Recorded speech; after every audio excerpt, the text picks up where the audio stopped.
ഏതായാലും ജിതിന്റെ സംസ്കാര ചടങ്ങുകൾ നാളെയാണ് നടക്കുക. നിലവിൽ മൃതദേഹം കോന്നി മെഡിക്കൽ കോളേജിൽ മോർച്ചറിയിലാണ് സൂക്ഷിച്ചിരിക്കുന്നത്. കൊലയാളി സംഘത്തിലെ മുഴുവൻ പേരെയും ഇന്നലെ രാവിലെയും വൈകിട്ടുമായി കൊലയാളി സംഘത്തിലെ മുഴുവൻ പേരെയും ആലപ്പുഴ നൂറിനാട്ടിൽ നിന്നാണ് മുഖ്യമന്ത്രി വിഷ്ണുവിനെ പിടികൂടിയതല്ലേ. ഇന്നിപ്പോൾ കസ്റ്റഡി അപേക്ഷ പോലീസ് ഉടൻ സമർപ്പിക്കും ഈ പ്രതികൾക്ക് വേണ്ടിയിട്ടുള്ളത്. അതാണ് അതിന്റെ പുതിയ നിയമപരമായ വിഷയമെന്ന് പറയുന്നത്. സുജുറ്റി ബാബു പത്തനംതിട്ടയിൽ നിന്ന് ചേരുന്നു നമ്മളോടൊപ്പം വിവരങ്ങളുമായി. അപ്പോൾ നോക്കാം എന്താണ് ഈ കേസിന്റെ തുടർ നടപടികൾ എങ്ങനെയാണെന്ന്, ബാക്കി കാര്യങ്ങൾ എന്താണെന്ന്. സുജു,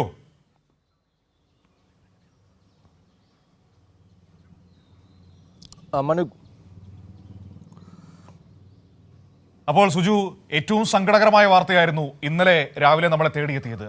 ജിതിന്റെ മരണവാർത്ത നമ്മൾ എല്ലാവരും ഞെട്ടലോടെയാണ് കേട്ടത്. അതിനോട് മാധ്യമങ്ങൾ സ്വീകരിച്ച സമീപനത്തിലൊക്കെ വലിയ വിമർശനം പൊതുസമൂഹത്തിന്റെ മുൻപിലുണ്ട്. വളരെ പക്ഷപാതപരമായി പെരുമാറി മാധ്യമങ്ങൾ എന്ന വിമർശനമാണ് ഉയർന്നു വന്നിരിക്കുന്നത്. അതങ്ങനെ നിൽക്കുമ്പോൾ തന്നെ പോലീസിന്റെ നടപടികൾ വളരെ വേഗത്തിൽ ആ പ്രതികളെ പിടികൂടുന്നു. ഏറ്റവും പ്രധാനപ്പെട്ട പ്രതി വിഷ്ണുവിനെ ഇന്നലെ വൈകുന്നേരം നൂറനാട് നിന്ന് പോലീസ് പിടികൂടുന്ന സാഹചര്യമുണ്ടായി. അപ്പോൾ അന്വേഷണ നടപടികൾ എങ്ങനെയാണ് മുന്നോട്ട് പോകുന്നത്? ജിതിന്റെ സംസ്കാര ചടങ്ങുകൾ അടക്കമുള്ള കാര്യങ്ങൾ എപ്പോഴാണ് തീരുമാനിച്ചിരിക്കുന്നത്?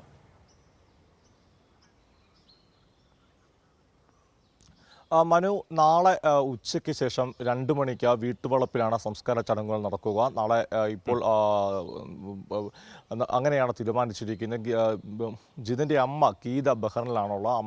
അമ്മയും സഹോദരിയുമാണ് വിദേശത്തുള്ള ഒരു അമ്മ. നാളെ എത്തും, ഉച്ചയ്ക്കെത്തും. അതുകൊണ്ടുകൂടിയാണ് നാളെ ആ അമ്മയുടെ വരവോടെ പരിഗണിച്ചുകൊണ്ടാണ് നാളത്തേക്ക് സംസ്കാര ചടങ്ങുകൾ നിശ്ചയിച്ചിരിക്കുന്നത്. ഈ അന്വേഷണം റാന്നി ഡിവൈഎസ്പി നേതൃത്വത്തിൽ വളരെ ഭംഗിയായി തന്നെയാണ് മുമ്പോട്ട് പോകുന്നത്. അതുകൊണ്ട് തന്നെ ഇന്നലെ ഒറ്റ ദിവസം കൊണ്ട് കൊലയാളി സംഘത്തിലെ മുഴുവൻ ആളുകളെയും പോലീസിന് അഴിക്കുള്ളിലാക്കാൻ സാധിച്ചു.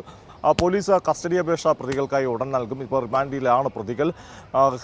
നൽകി പ്രതികളുമായി ഉടൻ തന്നെ സംഭവ സ്ഥലത്തെത്തി തെളിവെടുപ്പും കൂടുതൽ ചോദ്യം ചെയ്യലും പോലീസിന് ആവശ്യമാണ്. കാരണം ഇതിൻ്റെ അകത്ത് ഗൂഢാലോചന, ആസൂത്രിത കൊലപാതകം ആകാൻ തന്നെയാണ് സാധ്യതയുള്ളത്. അപ്പോൾ ഗൂഢാലോചനയും ഉണ്ടാകും സ്വാഭാവികമായിട്ട് ആസൂത്രിത കൊലപാതകമാകുമ്പോൾ. അങ്ങനെ ആസൂത്രണം ചെയ്തത് എന്തിനു വേണ്ടി എന്നുള്ള കാര്യങ്ങളൊക്കെ പോലീസിന് കണ്ടെത്തേണ്ടതുണ്ട്. പ്രധാനമായി ഇന്നലെ തന്നെ ഇത് കരുതിക്കൂട്ടിയൊരു കൊലപാതകമാണെന്ന ആരോപണം CPIM ജില്ലാ സെക്രട്ടറി രാജു എബ്രഹാം ഉൾപ്പെടെയുള്ളവർ ഉന്നയിച്ചിരുന്നു. പ്രധാനമായി ചൂണ്ടിക്കാട്ടുന്ന കാര്യം, ഈ സംഭവ സ്ഥലത്തേക്ക് കൊലക്കത്തിയുമായിട്ടാണ് പ്രതി വിഷ്ണു കടന്നെത്തുന്നത്. അതായത് ഒരു സംഘർഷം ഉണ്ടാകുമ്പോൾ അവിടേക്ക് പിടിച്ചു മാറ്റാനോ സംഘർഷം അവസാനിപ്പിക്കാനോ ഓടി എത്തുന്ന ആളാണെങ്കിൽ ജിതിനെ പോലെ വന്നാൽ മതി. ജിതിൻ്റെ കയ്യിൽ ആയുധമില്ലായിരുന്നു. അതാണ് ഇതിലെ ഏറ്റവും പ്രധാനപ്പെട്ട കാര്യം. പരിവാർ അനുകൂലിയായിരിക്കുന്ന വിഷ്ണു എത്തുമ്പോൾ കയ്യിൽ കടാരമായി എത്തുന്നു. എന്നാൽ ജിതിനെത്തുമ്പോൾ ആയുധങ്ങളില്ലാതെയാണ് DYFIയും CIT പ്രവർത്തകനും എത്തുന്നത്. അവിടെ എത്തിയ ഒരു സമാധാന ശ്രമം, അവിടെ ആദ്യം നന്ദു എന്ന യുവാവും ഈ BJP അനുഭാവികളുമായുള്ള തർക്കമാണ് ആദ്യം ഉണ്ടാകുന്നത്. അവിടേക്കാണ് DYFIയുടെ പെരുന്നാട് ബ്ലോക്ക് ഭാരവാഹിയെ ഓടിക്കുന്ന DYFI പ്രവർത്തകൻ വിഷ്ണു എത്തുന്നു. ആ തർക്കം പരിഹരിക്കാൻ ശ്രമിക്കുന്നു. ചെറിയ തോതിൽ ഉന്തും തള്ളിലെ കാര്യങ്ങളെത്തുന്നു, സംഘർഷത്തിലേക്ക് കാര്യങ്ങളെത്തുകയാണ്. അവിടേക്ക് ഈ പ്രശ്നം പരിഹരിക്കാൻ ജിതിനു എത്തുന്നു. എന്നാൽ പ്രശ്നം വഷളാക്കാൻ വേണ്ടിയും കൊലപാതകം നടത്താൻ വേണ്ടി വിഷ്ണു എത്തുന്നു. പിന്നീടാണ് വിഷ്ണു ഈ ജിതിനെ കൊലപ്പെടുത്തുന്നത്. ഇന്നലെ പെരുന്നാട് ലോക്കൽ കമ്മിറ്റി സെക്രട്ടറി റോബിൻ്റെ വാക്കുകളുണ്ട്. റോബിനാണ് ഇൻക്വസ്റ്റ് നടപടികൾക്കെല്ലാം പോലീസിനോട് സഹായിക്കാനും ഒക്കെ അകത്ത് കയറുകയും ഒക്കെ മൃതദേഹം കണ്ടിട്ടുള്ള വ്യക്തി കൂടിയാണ്. അപ്പോൾ റോബിൻ പറഞ്ഞിട്ടുണ്ട്, ഒരു മനുഷ്യനോട് 34 വയസ്സ് മാത്രമുള്ള ഒരു ചെറുപ്പക്കാരനെ ഇങ്ങനെ കൊലപ്പെടുത്താൻ പറ്റുമോ? അത്രമേൽ മനുഷ്യത്വരഹിതമായി, കൊലപാതകമേ മനുഷ്യത്വരഹിതമാണ്, എന്നാൽ പോലും അതുപോലെ മൃഗീയമായാണ് കൊന്നിരിക്കുന്ന റോബിൻ്റെ വാക്കുകൾ.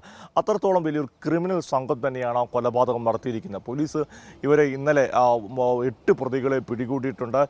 അവരുടെ ആ നടപടികൾ കൃത്യമായി തന്നെ പോലീസ് മുന്നോട്ട് കൊണ്ടുപോകുന്നുമുണ്ട്. അന്വേഷണവും അതിവേഗമാണ് പുരോഗമിക്കുന്നത്. മനു.